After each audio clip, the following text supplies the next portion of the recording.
Hey, I'm Kayla with WTI, and this African shea butter has really been helpful in so many different beauty products and skin support items that we use around our house. I love it because it can be used in many DIY products, or it can just be used as is straight out of the container.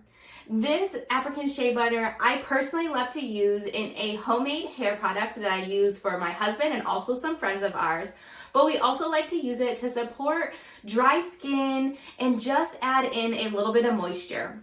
What I really like about this one specifically is it has a light scent to it where it feels natural and you do smell that shea butter, but the scent is not overpowering. It's great because I can use this in different forms. So for the hair product I create, I do melt it down and mix it with some other oils, but I love to use it specifically in a solid state, especially on our skin.